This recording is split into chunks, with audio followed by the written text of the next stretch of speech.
Well, the natural law, they say, is that, first of all, the primary function of sex in marriage is to beget children. Well, do you disagree with that? I disagree with it 100%. Your feeling is what, then? My feeling is love and the attraction between men and women.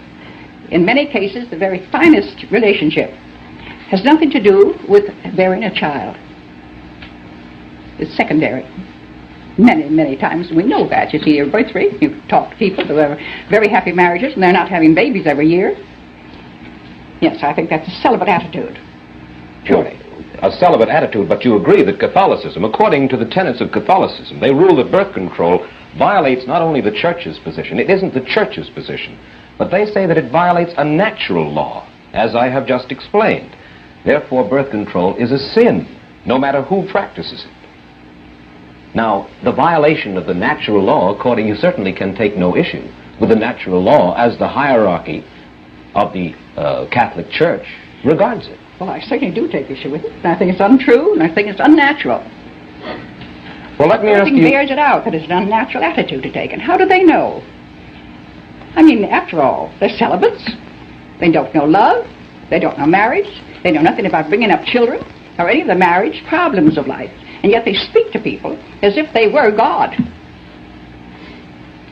Let me ask you this question. Suppose a healthy, a well-to-do couple decide for some reason never to have children, use birth control all their lives.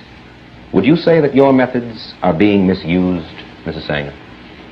Now, if they were intelligent people and they had some reason for thinking of children as a responsibility, or some disease that they might have that they wouldn't like to pass on to a child, and I think it would be a very unselfish attitude to take if there is a disease. No, I say a healthy, well-to-do couple.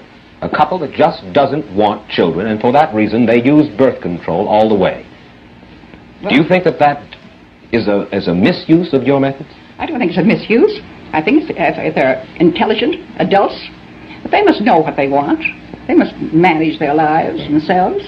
And certainly there's nothing birth control than there is in other things that you might deny yourself. I've asked you your motives a little while ago at the beginning of the program, your motives in working for birth control as hard as you have for as many years as you have. You reject the principal Catholic argument against birth control as being totally invalid. What do you think is the reason, the motive of the Church in forbidding birth control? You'd have to ask a Catholic that. I couldn't say what their motive is. Well, you couldn't say officially what their motive is, but you certainly must have an opinion about it, Mrs. Sanger. Well, I don't have much to do with the hierarchy. And I know that the people that come to our organization and want to have the same methods, or whatever it is that one can have to prevent a pregnancy, that those women will say to us, we ask their religion very often, and they say, I am a Catholic, I was raised in the Catholic Church, and my church is wrong on this. This is the one thing. I will never be anything else, but my church is wrong on this one thing. And that is said over and over and over again. So what the motive is. Well, you won't hazard a guess. I don't care to. Thank you. Welcome back to Breakdown Friday. You asked for it. We're giving it to you again. Part 2 of our breakdown of Margaret Sanger lying in public, basically. And she's being interviewed and asked about her position on birth control and why she supports it so much, and her opposition to the Catholic Church's position on sex and marriage, her position on sex and marriage, and Margaret Sanger, positioning herself as a person who is for the health of women. In the last video, she said that she was a born philanthropist. So she's posing herself as one who is fighting for women's rights as far as women's health, right? Birth control, being able to give women options. But when we're able to look at Margaret Sanger's impact on not just America, but the Black community, we can see that her philanthropic outlook, or her philanthropic guise, was just used to cover up her eugenics, because she did believe in eugenics. And she was one of the leading eugenicists during her time, one of the most popular eugenicists during her time. So we're getting into it because it's interesting. Last video, we already knew, but it's just more evidence in the bank of how Margaret Sanger's ideas have helped to shape a lot of the ideas that modern women are spewing today, especially Black women not understanding the root of the ideologies that they are espousing. And that's what we're here to do, uncover these things so our community can have a better understanding of the things that we follow, the things that we say, the things that we believe in, the things that we align ourselves to, because we know Black people love the liberals and love these liberal stances. And we're not saying that you should run straight to the conservatives, but what we are saying is these stances, these ideas, and these ideologies from these leftists, this far left, has really damaged the Black community. We're not saying go right, we're saying go Black. So just pick this thing back up, man. Pat, you heard what Margaret was talking about. You know what we were talking about last week, so let's build forward. So as far as Margaret's latest comments that we just heard her talk about in her opposition to the Catholic Church, her ideas on family, marriage, and all these things here, I mean, why do you think Margaret Sanger has been able to infiltrate? Her ideas have just been able to catch on so greatly within our community without any, because it's not like people really don't know about Margaret Sanger. We know we have generations who don't know, but there are. What about those that know about Margaret Sanger but still roll with it anyway? I think what you have here, and she just kind of reiterated this point of quite a few times, and what she just said the first few minutes was the fact that she wants to divorce actions from consequences. That sounds familiar. No. PC. She just pretty much, that whole little first segment there was her doubling down on that concept. Like the fact that she would say like bearing a child is secondary. Mm-hmm. Secondary. Like that in and of itself is diabolical. Like that is just nasty work. To say that bearing a child is not a primary purpose for sexual engagements. To say that it's not a primary purpose. So she's essentially saying building a family is not a primary purpose of human pairings. And I'm not saying you got to agree with it or disagree with the fact that, we should pair up and build families. That's not what I'm saying. I'm saying that the denial of the biological imperative of it is sinister. Like that is just, that's some nasty stuff. And then not wanting to talk about motives while talking about motives, her presentation in terms of the snarkiness and all of these other things that go into how she's delivering her message, and let's highlight the fact that she is talking about celibacy as if there's something wrong with it. That's a celibate attitude. Yes, from those celibates. What's wrong with not having sex when you're not in a position to procreate? Like there's nothing wrong. I would say, to me, that sounds responsible and intelligent. You know what I'm saying? And I understand, like I don't have a problem with people being in relationships and wanting to use birth control because they want to enjoy each other. And we have those options. But when you start questioning the natural purpose of things, now you slipped into something that's no longer a moral argument. Now I have to begin. This is no longer a values argument or a beliefs argument. Now you're questioning, you're trying to challenge some of the fundamental building blocks of human behavior on a natural level. And so when we start getting there, now I have to start questioning what else is going on in your brain, like the level of delusion, the level of that whole little sequence was just very interesting for me. To hear. And I'm still, because I don't watch them, so I'm going in cold. But that was a lot. Like I could probably do a whole lessons from the screen episode just on that little 2-minute stretch you just played, because that was dense. with a lot of stuff that we could spend an hour or two unpacking, I'm sure. Like, where's the sound bite? You do know we can see you lying. Like, it would be perfect right there. But it's like we need to understand the motive and the intent behind the messaging so we can better understand why the fallout of the messaging happened and why it was so horrendous to us. Remember, with us being and I'm gonna use my air quotes, the minority group or the second, third, fourth class of groups of race of people that's in America. Once again, understanding numbers, understanding democratic voting processes, understanding why population is important, understanding why unity is important. Margaret Sanger her influence is responsible for a lot of the fallout in the Black community. You know, I'm listening to videos today, and we still have Black men and Black women out here really believing that we hate each other. And this is the stuff that she's spewing. Is the genesis of this stuff. PC, man, let's jump on in, man. What do you think about the crap that Margaret Sanger just spewed for the past 2 minutes? Jesus Christ. Listen, man. First of all, I'm sorry, I'm doing something, messing with my camera. First of all, let me say something, man. This chick look like she's straight out of a horror film. Can you imagine just being in like an Airbnb and there's just random people in there, and she one of the people that you gotta stay? I couldn't get no sleep with her in the house. Walk past the kitchen, she's slicing lettuce with a big ass knife. Breathing hard. Yeah, you know what I'm saying? She looked like she straight out of a horror flick in the 70s. You know, Vincent Price was her husband. It'd be all types of, this is a wicked woman. And when I think about it, it's like so godless.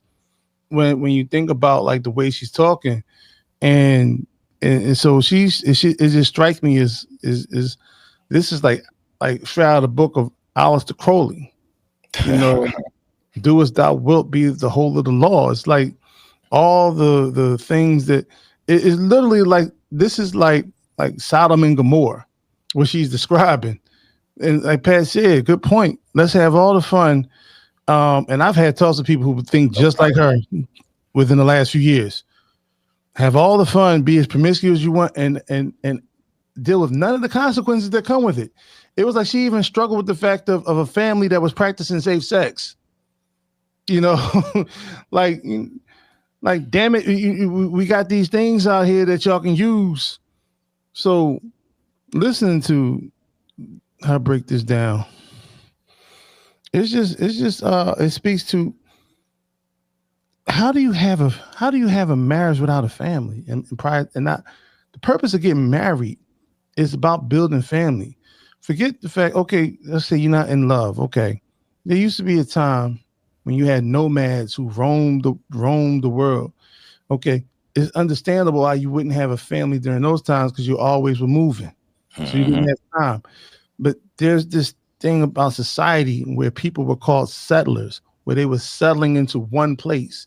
And then if you're settling into one place, you're no longer hunters and gatherers. Yep. So you become part of a community.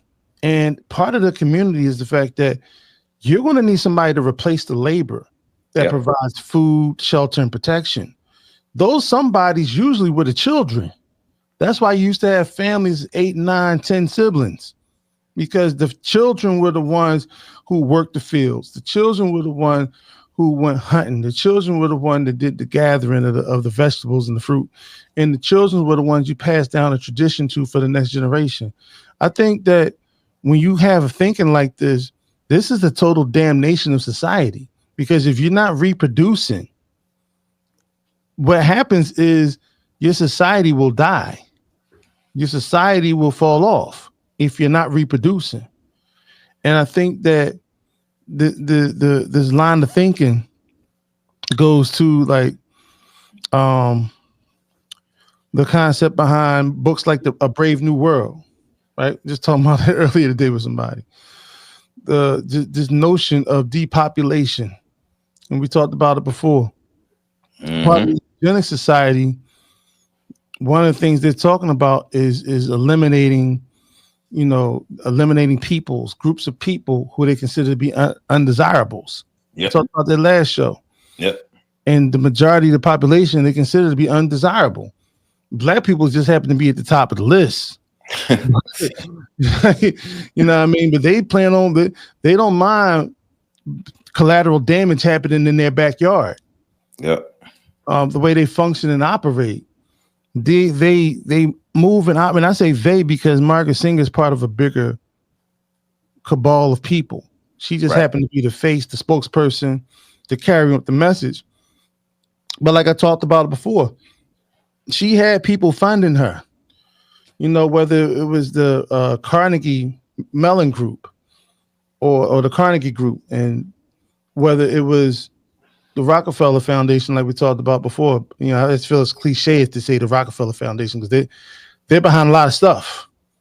But there were other groups. J.P. Morgan was part of the Eugenics Society, if I'm not mistaken. And he represented the Rothschild family. So when you think about that, and there are other people that represent the Rothschild family now that are currently around, George Soros. I'm sorry, I didn't mean to say that out loud. But when you talk about how they move cloak and dagger, it's an Orwellian doublespeak going on. So they're talking, she's sitting here with a straight face and you can see her contempt. I don't think she like men. She's definitely blasphemous against the Catholic Church. I think she probably has, the way she's talking in rebellion of God. I'm not a Catholic, but it doesn't take a lot to see that she has contempt for the concept that she has to be submissive to a higher power. And in that she's going to do everything that's blasphemous to what is written and understood by a multitude of religions, spiritual groups, and so forth. And in terms of obedience and how to function, and then in society, families, forget the religious aspect if you want for a second. When you had marriage, it was a merger of two families. Mm-hmm. Now, the bridge was supposed to be under God or however, your higher power is, but it was supposed to be a merger of two families. That product was supposed to be promised so that those two families will build and grow from the union of those two families. You can't do that if you're choosing not to have children. And I said last time, this is a very dangerous way because now the irresponsible part. You tell women that they don't have to have children. And then when women get that biological urge for which she seems to be aboard to, don't understand, especially as women get close to their what is that period when they menopause, women have, it's like this is biological urge to have children. Strong biological urge to have children. A lot of women start trying to have children in their mid-30s and early 40s because of their biological urge. And that's the most dangerous time for them to try to do it because you put them in a position for which they're going to deal with a whole bunch of natural complications because you have their ovarian walls hardening up and there's more difficult. They don't have many eggs left. And there's even conversations about the deterioration of the eggs that are still there because women are born, girls genetically are born with their eggs. And so you turn into a misogynist when you say, hey, you're doing something dangerous that could harm your body. Don't tell me what you do. You're the misogynist. You know what I'm saying? But what she's talking about has led to a mortality rate. And first it was white families, within the black community as well. Over the last 20 years, they just really started talking about it 10 years ago. I remember getting into debates with white supremacists about things that had nothing to do with birth rates. So I was talking about how they would come at black people for riots and things of that nature that took place due to us being harmed or deleted, by white vigilante violence, police brutality, and so forth. And they would start pulling out data from Eastern Europe talking about the mortality rate. and I'm like, what does this have to do? And they would basically say, we're dying out here. We're not going to live. We're not going to survive. And it was like they just wanted to be able to vent that to me about the mortality rate. But this is one of the places that it comes from. Yep. This concept of eugenics, but like I said before, eugenics started off in France in the 1800s. Against their own people. Yes. It started off. Yeah. And I get some of it because, you did have a lot of incest in Europe. That's not something that's uniquely, that's not known. And you did have what they considered to be imbeciles, from the constant generational sharing of genes and bloodlines. You had this thing with them where they wanted to keep the money in the family. So you had cousins getting married with each other. So from the royal bloodlines all the way down to the ones that were sleeping with the animals in the barns, they were practicing incest. It was part of the culture. And so that's where a lot of the concepts of, Francis Galton was looking around saying, this is weird. But they had to find a way to make black people the foot of it, because at that time Europe was still engaged, and they still are to this day, engaged in a global war of domination with those of African descent. And so they had to find a way to justify and legitimize the exterminations of large numbers of black people in Africa and America and wherever you can find them in the world. So this is one of the things they did. And so just looking at how I'm sorry, I got caught up in the horror film thing with her, because I just saw her out in the backwoods somewhere with a rifle sitting on the porch and just waiting to catch you slipping. You know what I'm saying? And that Margaret. Yeah, shit, she was the mother on Texas Chainsaw Massacre. That's just how I see her. So and I wanted to real as quickly as I can try to highlight one other thing, because I was not going to touch it, but then I realized we were going to let the video keep playing, and I might not get a chance to touch it again. But I think we really need to explore this concept of love-based marriages as she's espousing them, because we talk about like class warfare all the time, right? And so. And it goes into this conversation about divorcing actions from consequences. And it goes into this conversation about being able to provide a sense of liberty or a sense of freedom to the decisions that women have to make. And so when we get into this concept of a love-based marriage, which is a relatively new phenomenon in terms of the wide acceptance of it. Now, I'm going to say, we know love-based marriages have been around for centuries. But typically, those were either lower class people that didn't really have anything.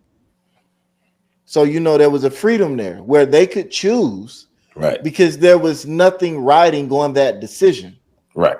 But those aren't the people, right? But those aren't the people that spearheaded the suffrage movement and a lot of these other movements. Those were people that are in middle to upper income, the higher echelons of society.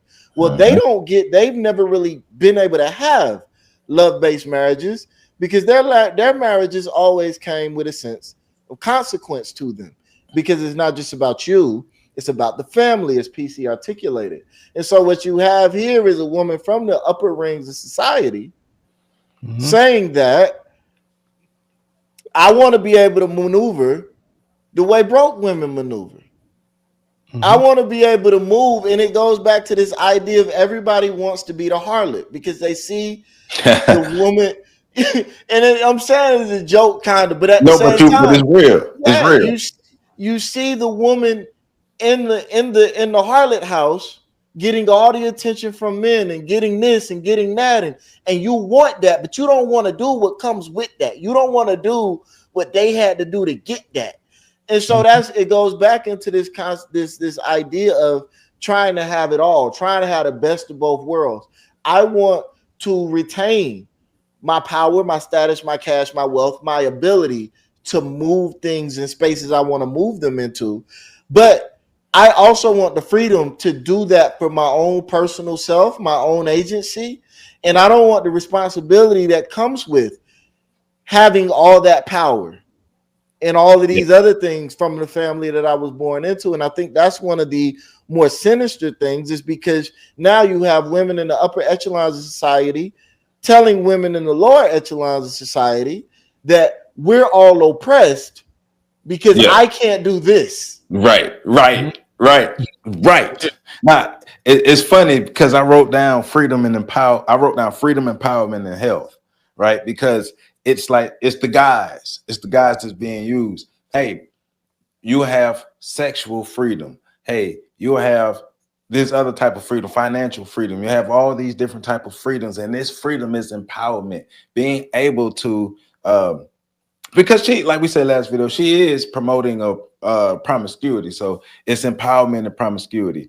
It's empowerment and not building families. There's empowerment and going against the grain. It's empowerment and disrupting the nuclear family structure, because she's not coming out saying that in this, but she's a disruptor of the nuclear family structure, right?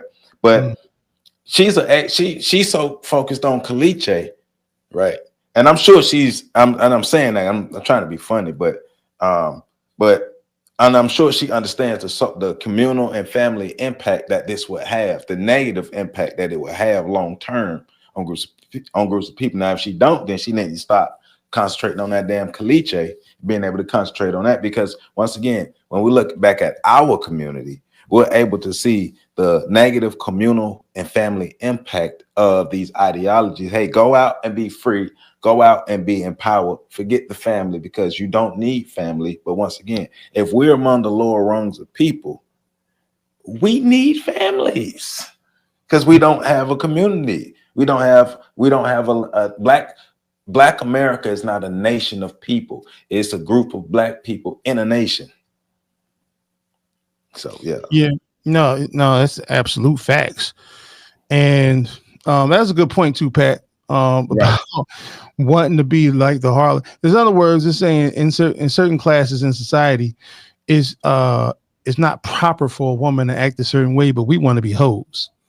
And and we want to actually party crash this whole notion of the caste system in terms of how we're supposed to perform and act out here. And you know, the irony behind that is white women have always, white feminists in particular, have always stated that they've been jealous of the freedom that Black women have in their community to be who they are, to more so be the badasses of the community and so forth, and to have the liberal freedoms, because Black men do not oppress Black women the way that white women feel as though they're oppressed by white men. And that's, I wish, you know, a lot of our women would recognize that privilege that they have with us, instead of always trying to find a way to target us in terms of, because, you know, maybe they want white women status. It's kind of like juxtaposed, right? Yes. Black women want status, and white women want Black women's privileges and freedoms. Now, here's the thing: white women are willing to come down in the mud, and as they always say, when they do, they're slumming. When they hang out, when they get to act wrong with Black folk, but ghetto. But they don't bring those Negroes home. They don't bring those Negro ladies back to where they go. And the one thing is, they'll say, we'll have access to your men, but you can't have access to ours. And you know, so it's a funny and convoluted way to look at how this thing plays out. White women have been effing over Black women forever, and they find a lot of Black women act like they just not finding this out after the election. So yeah, all right, man. The leaders of Black women during the antebellum era were white women, as they were. Black women washing dishes in the kitchen, and the white woman would gaze at the Black woman in the kitchen washing dishes and looking at her man, and she would pull up on her with a cast iron frying pan and bust in the back of her head. Number one cause of Black women being deleted during antebellum slavery. Hey, let's listen to some more of these lies. May I ask you why? Now, I know that in private, And actually in public discussions, I think, prior to this time, you have been willing to state your understanding of what the motives of the church are, and now you would rather remain silent. May I ask you why? Well, simply because I don't think that the church has changed in its attitude. Some of the hierarchy have changed their attitude. You can't say the same thing that you might have said a year ago or 2 years ago as to your belief or as to your opinion. And when have you heard it said that the reason that the church is against birth control is because they want more Catholics? I've read it. Do you believe it? Well, if you read their papers, where they point out Boston, that's what has happened in Boston and Massachusetts. I do think it's real interesting that she's so closed-mouthed now, because if the Catholic Church is your opposition, then you do have an opinion on them. Mm-hmm. So stop lying. Come on now, be real. Like be a real one, Margaret. Come on now. I know you can't hear me, but come on, Margaret. Like if the Catholic Church is your opposition, if you don't have an opinion on them, then why are they your opposition? But she does, and she mentioned it earlier that she does have an opinion. Right. But go ahead, Pat. You was about to start. No, cooking. go ahead, PC. Go ahead. No, I was just, pointing out she's pretty much been trying to navigate and carefully use her words the entire time. So she is cherry picking what to say and when to say it about this conversation, because she knows she can't dive too deeply into what she would really want to say if this conversation was off the record. And so there you go. You could tell she's been trained and schooled in terms of how to deal with the media and how to utilize the media to convey a message without necessarily becoming the villain. Even though I don't know, because I see her as a villain. But yeah, she's very skillful at that. Right. And I think she has, and what I read into her saying it hasn't changed is her saying that my motives haven't changed. Their motives haven't changed. My motives haven't changed. So if you know how I felt before and they haven't changed, then you know how I feel now. I think the wonderful skill that's being employed is for all of the people that don't know how she felt before. Like that, this is their first time being exposed to her rhetoric. And I think she, from my perspective, she is doing this interview from the standpoint of there are a lot of people that are going to watch this that aren't familiar with me. Right. And so I can speak to both audiences. That I can speak to the people that know me, and I can speak to the people that don't. Yep. She's trying to spark more of the latent. She's trying to trigger the latent thoughts or the latent passions within a lot of women that she sees that hopefully have been suppressed so long, and she's offering them a path to freedom. So there's a lot going on with this here with her in regards to how she's moving. She's good. I mean, she's ice cold. Yes. So,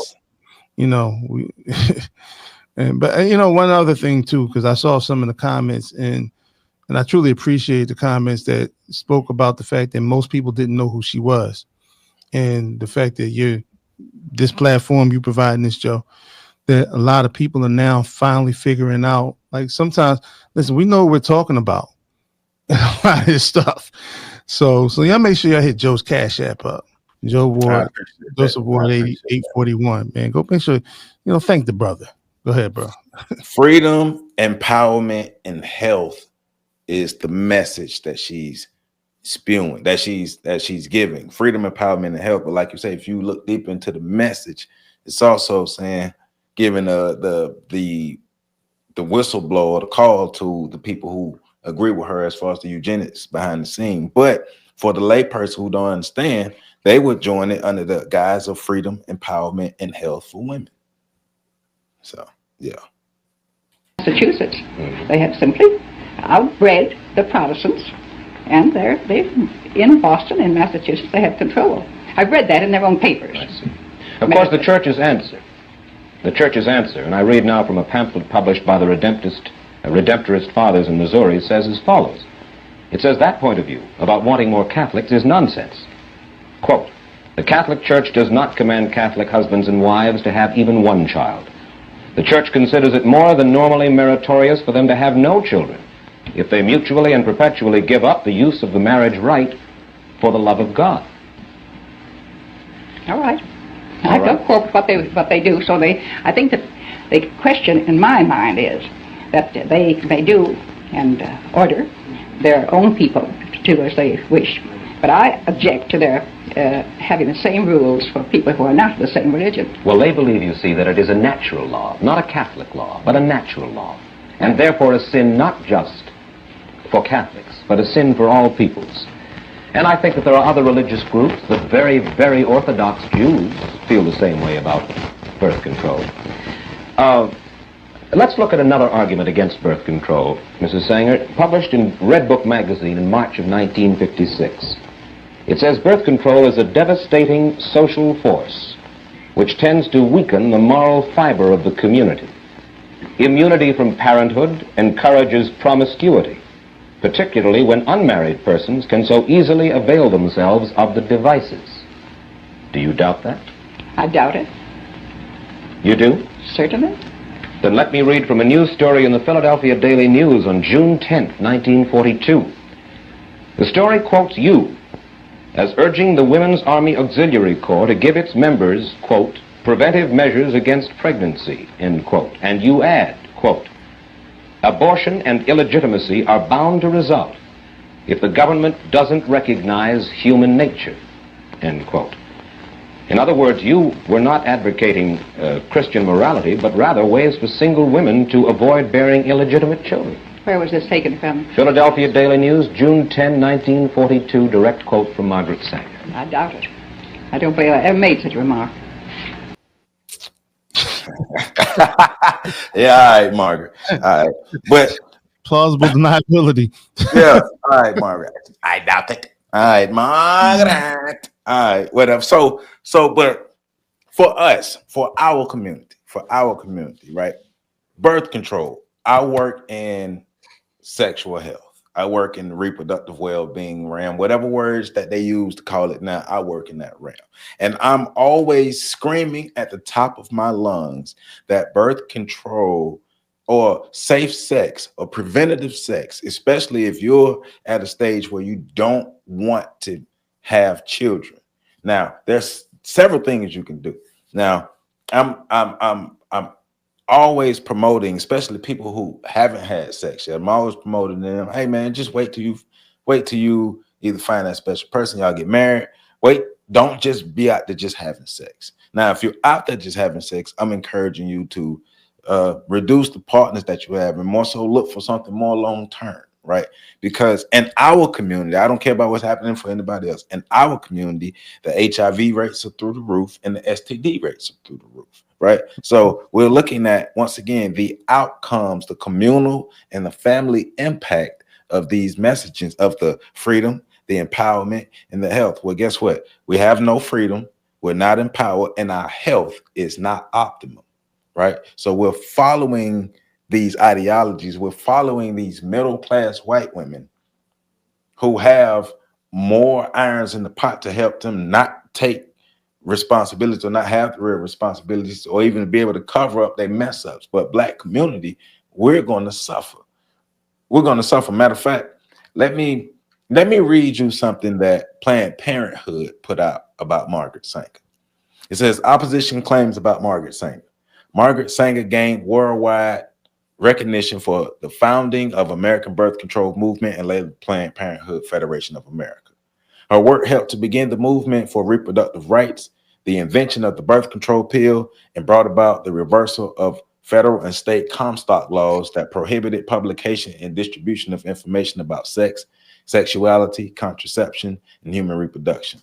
Sanger also believed in eugenics, an inherently racist and ableist ideology that labeled certain people unfit to have children. Eugenics is the theory that society can be improved through planned breeding for desired traits like intelligence and industriousness. Margaret Sanger was so intent, and then this the bull that they're talking about, right? Margaret Sanger was so intent on her mission to advocate for birth control that she chose to align herself with ideologies and organizations that were explicitly ableist and white supremacists. In doing so, she undermined reproductive freedom and caused irreparable damage to the health and lives of generations of Black people, Latino people, Indigenous people, immigrants, people with disabilities, people with low incomes, and many others. Her beliefs opened the door for people opposed to reproductive freedom, including safe and legal, to make false and unfounded claims that Planned Parenthood today has a racist agenda. Planned Parenthood denounces Margaret Sanger's belief in eugenics. Planned Parenthood believes that all people of every race, religion, and gender identity, ability, immigrant status, and geography are full human beings with the right to determine their own future and decide without coercion or judgment whether and when to have children. We also believe that we can better fulfill our mission as a provider of high quality, compassionate healthcare for all by understanding Sanger's beliefs and confronting ways she caused harm. So once again, we understand what Margaret Sanger did. We're going to speak out about it, but we're going to keep doing it though. So in other words, she aligned herself with the same people that funded terrorism in Nazi Germany. But, you know, the irony is when you point to what they did in Germany, it was considered to be monstrous. People are now even considered like there is, they've recently, aligned the values of one Donald Trump, who just won the presidential election, to him in a way that was supposed to be damaging to his character. But yet and still, this woman is celebrated, and she's aligned with the same exact group that actually aided and abetted Adolf in his extermination of a population of so-called undesirables, and we're taught to remember that tragedy and travesty of approximately 6 million. The number fluctuates depending on who you ask, but we can also look at the number of 20 something million, up between 20 and 40 million of Black babies that were never born based on policies that she pushed forward in our community. I'm glad you said that. So let me read this. And this document will be linked in this video. And this document is also linked in last week's video. But it talks about the Negro Project from 1939 to 1942.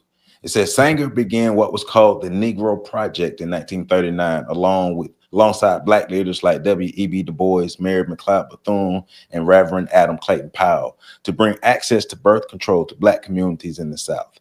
The Advisory Council called it a unique experiment in race building and humanitarian service to a race subjected to discrimination, hardship, and segregation.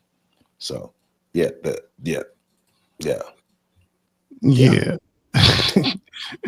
that has so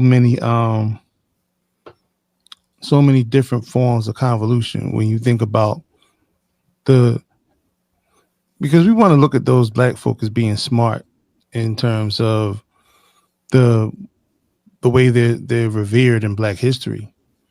But when you think about who Negroes would get in bed with, it's just, I don't even have the words to describe it, because it can make it seem as though it's a goodwill gesture if we're dealing with a situation where Black people were dealing with abject poverty, which was going on. But a lot of that was government and white supremacists caused with the destruction of all the Black towns during that time frame.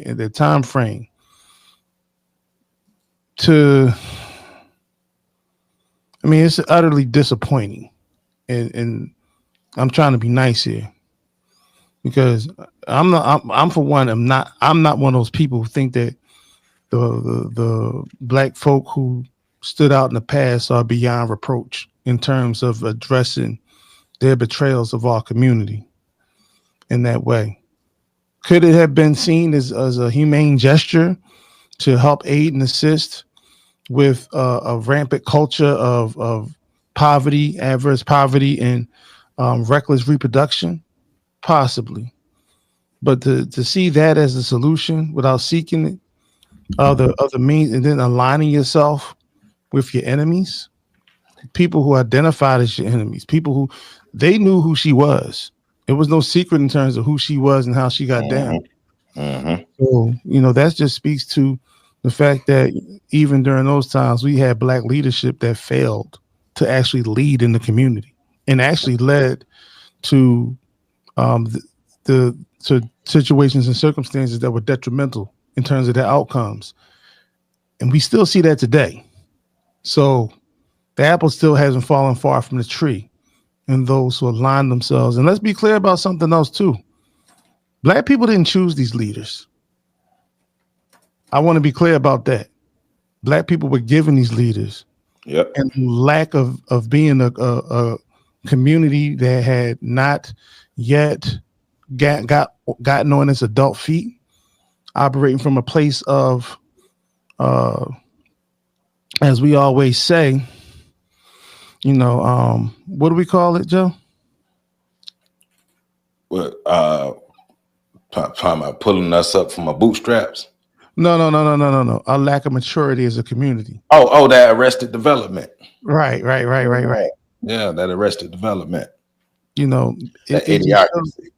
That as soon as a figure that assumes authority pulls up, that those who assume that the authority is their authority will fall in line.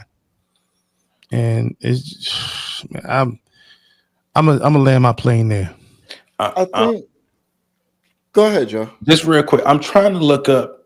I'm looking up to see what percentage of the Black American population we were in the 1930s. But go ahead. It was probably, but no, I think it was somewhere between 15.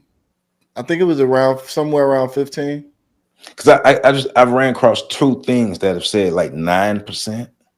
No, it was higher than 9. At least last thing I looked at. Let me look at Library of Congress. But go ahead, what you was finna say? I think what's interesting here is when we have these conversations, one with like what's absent is the talk about the utility of children, right? Mm-hmm. And that has a very valuable and important place in the conversation because the utility of children also is determined by culture.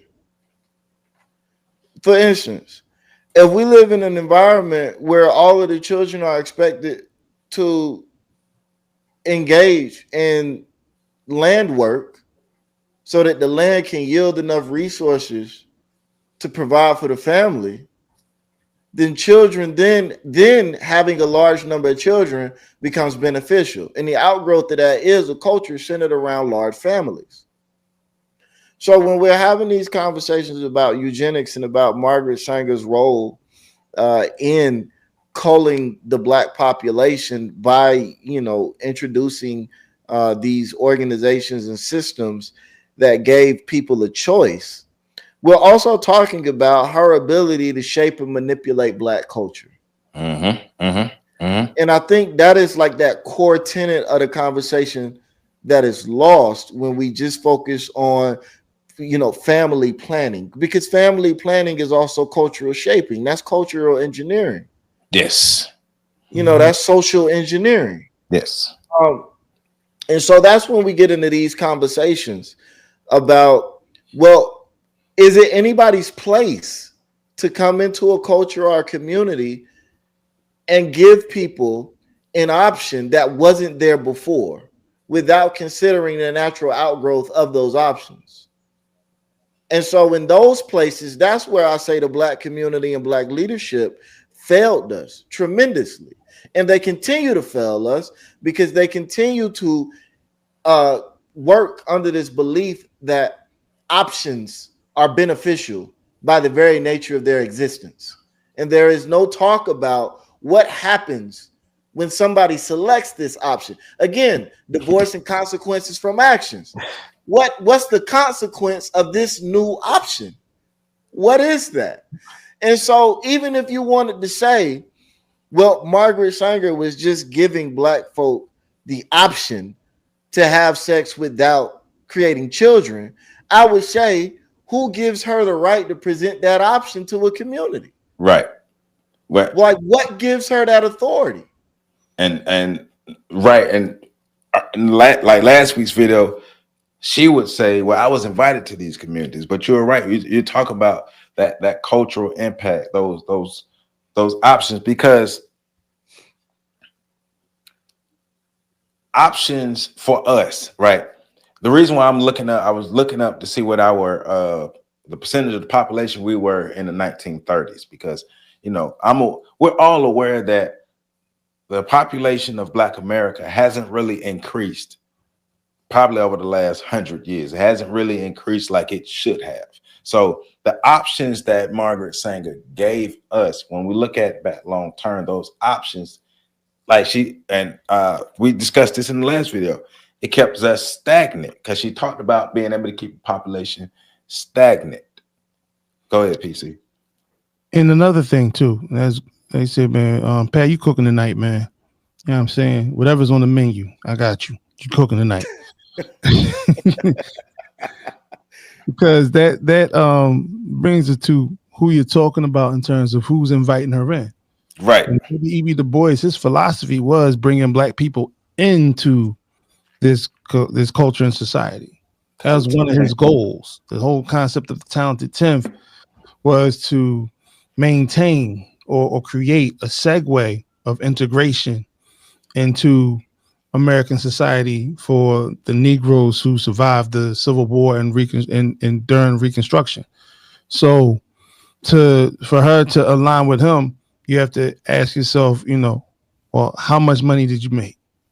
You know what I'm saying? And it's not like, but in other words, yeah, if they sat down and had a meeting and a check or a bag of money or a box of money or a suitcase full of money was on the table, yeah, I'll invite you in. And then W.E. Du Bois and all the Black faces that took part in this, that was the handshake to the pastors.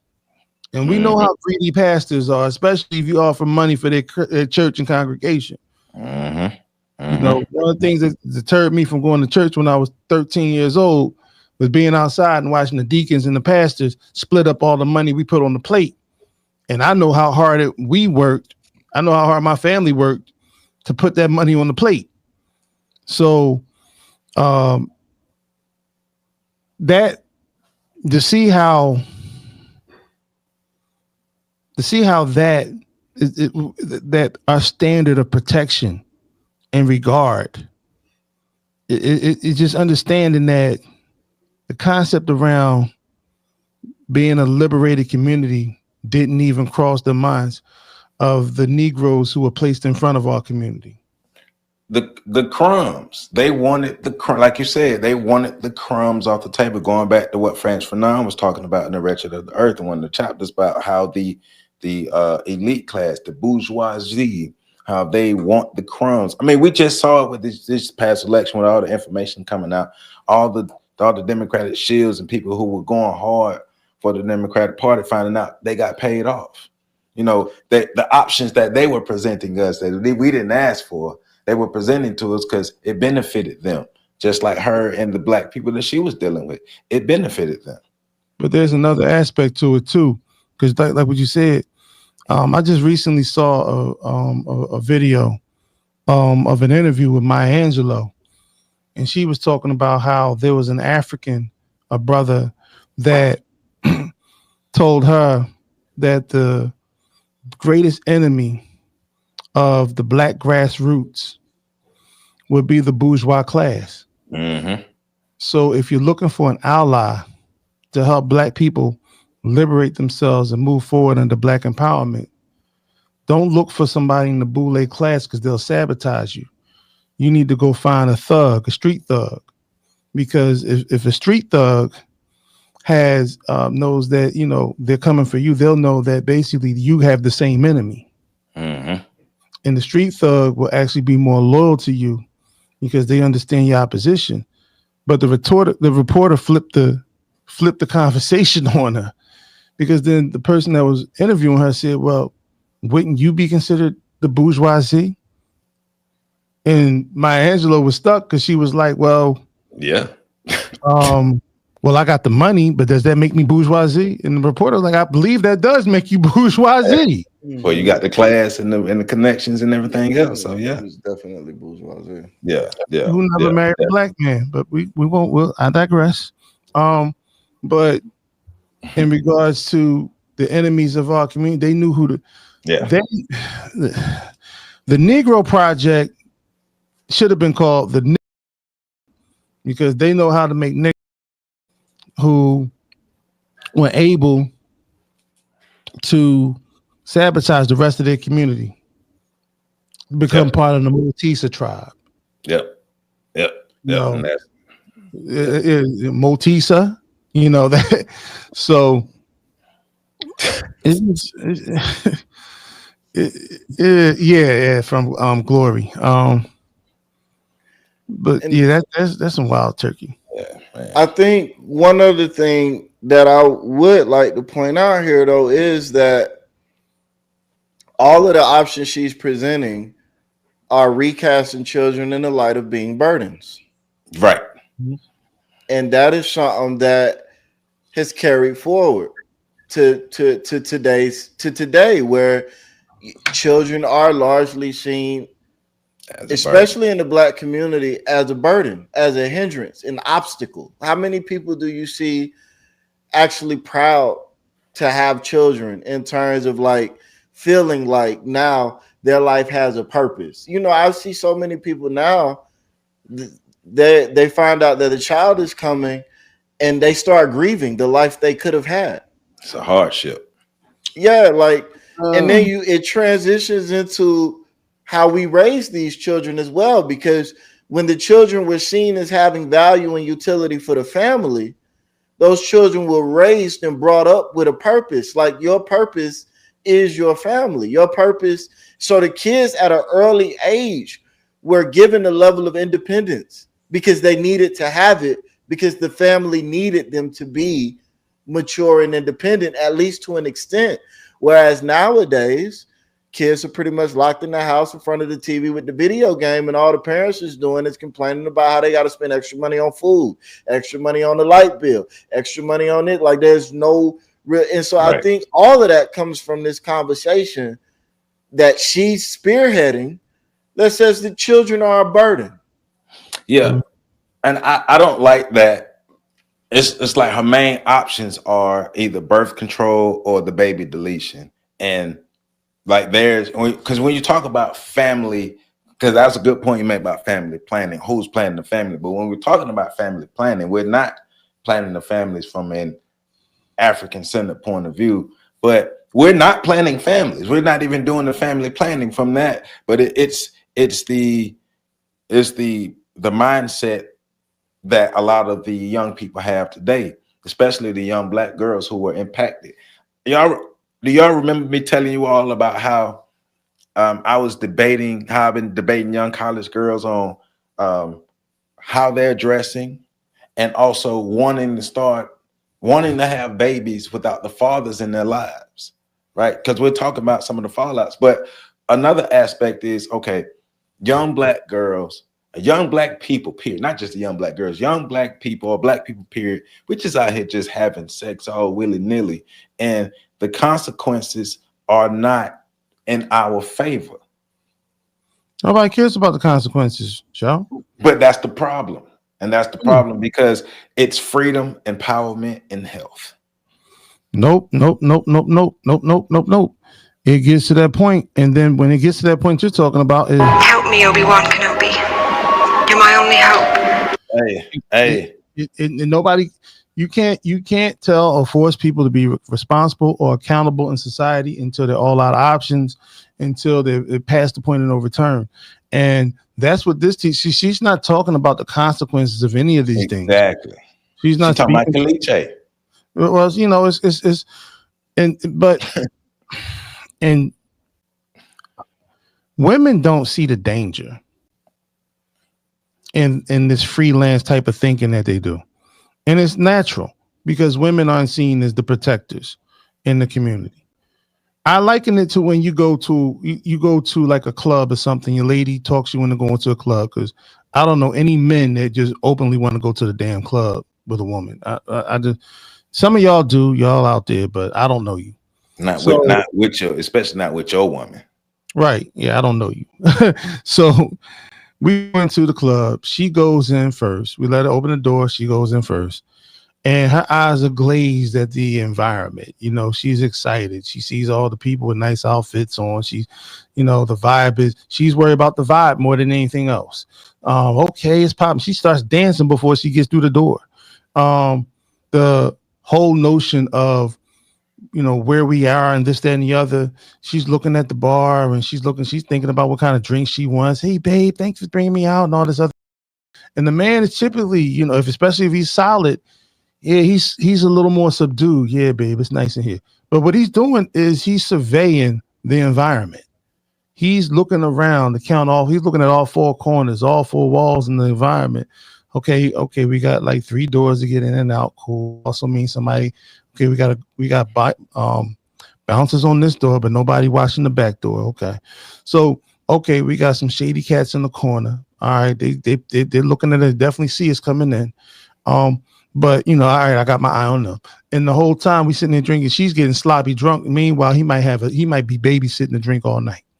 In terms of, because he has to be on alert the whole time. That means you have to be responsible for the protection all time, the consequences of all time, the fallout at all times. And when you have women this woman, they look at her like a boss because look at how she's postured. That's not a lady sitting up there having a conversation with this man. Very masculine. She rolled up her sleeve. She's ready for a fight. You know what I mean? She would have, yo, bro, let me get that cigarette. Let me get a drag on that. You know, she would have done that if she, I would suppose if she smoked, it wouldn't surprise me if she did smoke. But the bottom line is that's not a lady up there. That's a woman in masculine frame. And a lot of women today see themselves wanting that power, wanting to be able to move like that. And because of that, it leads to situations and circumstances that their biology doesn't prepare them for. The biology doesn't prepare them to see situations like this. This is why when 4 girlfriends go out, one to park like 4 blocks away, no lights on the block, and she got to get to the car. And you know what the girls will say at the end of the night? Instead of saying, hey, why don't we all walk to one car and we'll drive to each other's cars to go home? What they'll end up saying is, girl, just call me and let me know you're okay. You know what I'm saying? So she got to walk 4 blocks drunk. Late at night, there are people outside who knows that this situation is going to happen, potential predators on the prowl. But now that at that moment, she feels vulnerable. When she finally gets a block or 2 away from the club and she got 2 more blocks to go to get to her car, she feels vulnerable. That's the same type of circumstances women find themselves in today, following this logic right here from this woman. Hey, you're right. Margaret. No longer my body, my choice. Because now it's up for grabs. And so I'm gonna let you finish because I know we got more. We got more of the clip. Yeah, I'm just gonna play a little bit, but you made me think my body, my choice is not just for after you pregnant. You know? Yeah. Well, in the same vein, in your autobiography, which you cannot disavow, you wrote the following about sexologist Havelock Ellis. You said he's been able to clarify the question of sex and free it from the smudginess connected with it from the beginning of Christianity. Now, what do you mean by the smudginess connected with sex, and why do you blame it on Christianity? Well, there's many reasons, of course, to say we have more records of it from the dawn of Christianity. And I think I was speaking of Havelock Ellis as having clarified the question of homosexuals, making the thing not exactly a perverted thing, but a thing that a person is born with, different kinds of eyes, different kinds of structure, and so forth. That he didn't make all homosexuals perverts. I felt that he helped clarify that to the medical profession and to the scientists of the world, as perhaps one of the first ones to do that. That was one of the things that I meant in that. Mrs. Sanger, do you disagree that Catholics, or do you feel that Catholics should not have a right to have a say when a city administration contemplates spending their tax dollars on birth control or the dissemination of birth control information, something that Catholics believe is sinful? If they have a right to say what they... Do you feel that they don't have a right to have a say when a city administration contemplates spending their dollars, tax dollars, on birth control. For instance, here in New York, Catholics comprise about 45% of our population. They're the largest single group. Well, don't you think they should have the democratic right to lobby against having their money spent, their tax money spent, for something that they consider evil? Well, I suppose they have a right. They certainly do it. But so have the others. They're only 45% of the population. That is not the majority. But they have a right to get up and... Certainly. I'd have no objection to having them say that, but I think we should have the same right. I say we, I mean non-Catholics. Well, of course, this is a little bit at variance with something that you told our reporter earlier this week. You said earlier this week, it's not only wrong, it should be made illegal for any religious group to prohibit dissemination of birth control, even among its own members. In other words, you would like to see the government legislate religious beliefs in a certain sense. Where these strange things come to, that I said them is what I should like to know when. Well, now, you know that my reporter spent a good deal of time with you. He's a very accurate young man. Yes. And this is a specific quote. Well, I don't think I said it quite that way.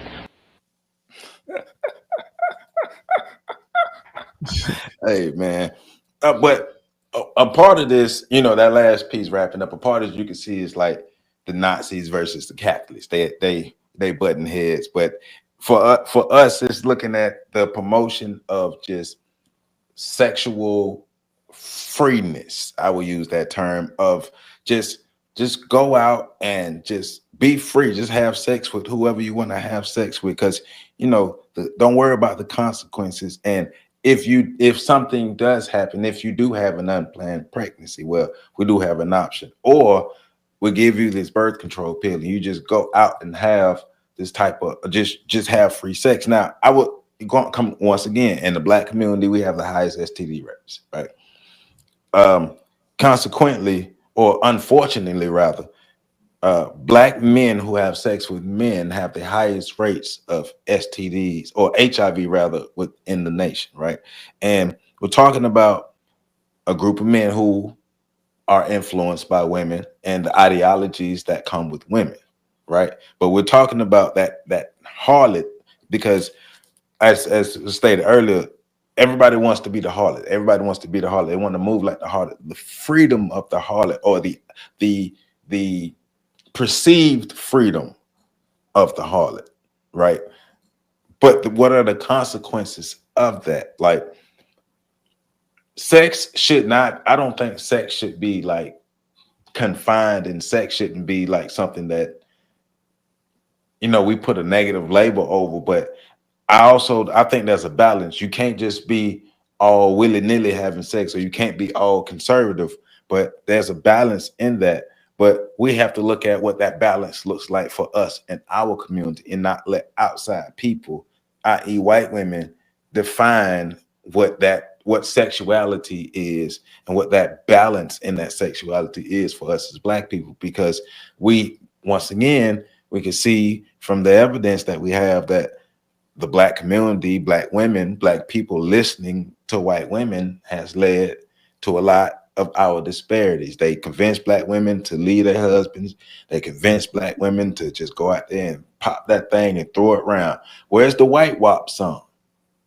Why didn't Kamala have no white girls up there popping their thing on her campaign trail and all that stuff? That just look at the adaptation of all this behavior from white women, and it hasn't served Black women or the Black community at all.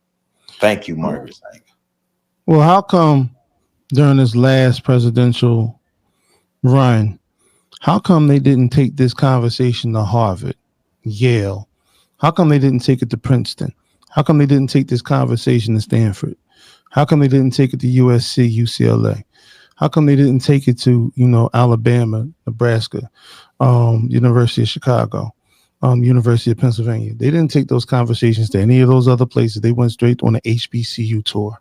Mm-hmm. And I think that if you don't recognize when you're being targeted for something, or when you're being set up as a patsy, as Lee Harvey Oswald once said, then I think sometimes your fate is beseeched to you, because eventually the survival of the fittest is going to is going to come into play.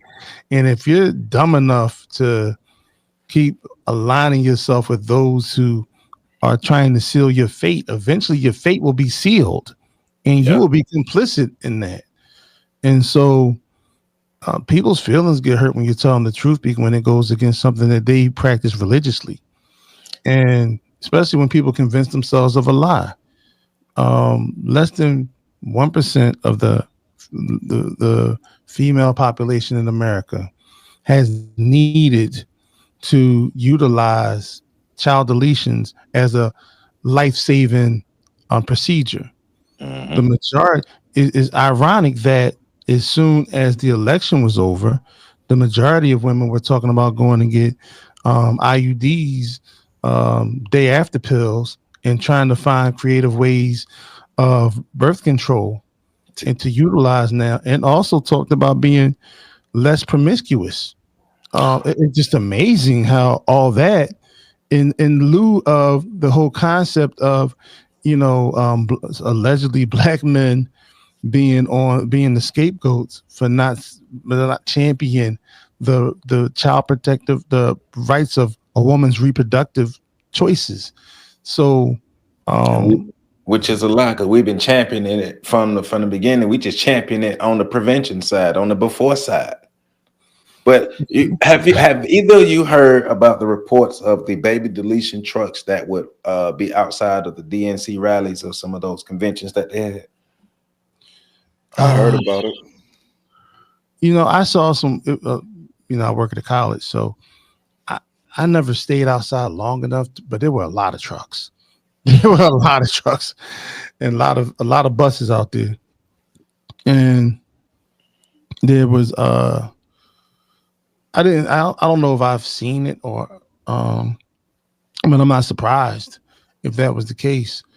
I know that they push a lot towards that, the whole concept about reproductive rights and things of that nature, which often find that to be sort of like a oxymoron, to say something's of reproductive rights when the priority is to extinguish the thing that's being reproduced.